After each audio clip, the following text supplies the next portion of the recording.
Hey internet friends, welcome back to my channel. My name is Lindsay or Lijo, and today I have a video for you on how people who are thinking dominant, how they experience feelings, a little bit of perspective on it. This was a question asked by one of you, so we're gonna get started. If you'd like to talk to me about this subject or anything related to the cognitive functions, you can book a session with me on Snug below. Here we go. So Elaine had asked, I'm interested in knowing how the thinking types experience feeling, what is feeling to them. As an FI Dom, it is hard for me to comprehend how FI or FE would be in a third or fourth slot. I'd like to know. So our savior functions in general tend to be the adults of the family of functions. They are strong, they have helped you pull through life with the ups and the downs, and they have gotten this family through, and you better be grateful. The demon functions, on the other hand, are just simply not strong. They are kind of the forever children in the function family, and when you work on them and you think that they're finally kind of moved out of the house and they're holding down a stable job, you yet again find them in the basement playing World of Warcraft because someone was mean at work or they spilled applesauce on their alarm clock. So how does this relate to experiencing feeling when it exists in a weaker capacity? Well, we all experience feeling. We can all accept or reject the chemicals of emotion, but how we respond and interact with them is a different story. All right, so here are 3 pieces of perspective as it relates to how thinking dominant types perceive emotions. So number 1 is that emotions aren't necessary and therefore they're easily rationalized. The state of emotion for you as FE and for me as FI, it doesn't compute in the calculation of things, and therefore it isn't relevant. Essentially, this is us in a savior state, disrespecting feelings, emotions. And I'm not saying any of that is healthy or correct. I'm just saying that's the direction that our mind will work and flow. All right, so number 2 is the fact that emotions feel often like chemicals.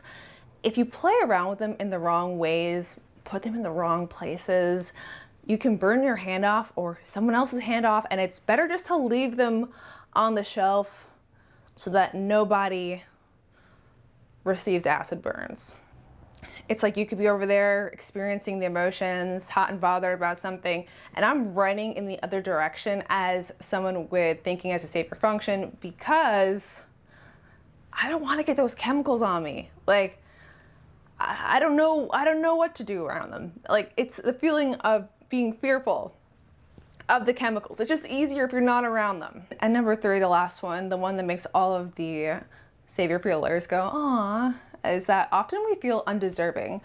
Often thinkers think that they have to earn the nice chemicals, that their accomplishments or usefulness then gives them a ticket to cash in on a nice vibe.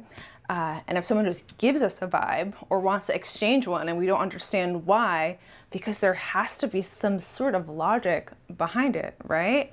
There has to be some reason why they like us. We feel undeserving or as if we have something to prove.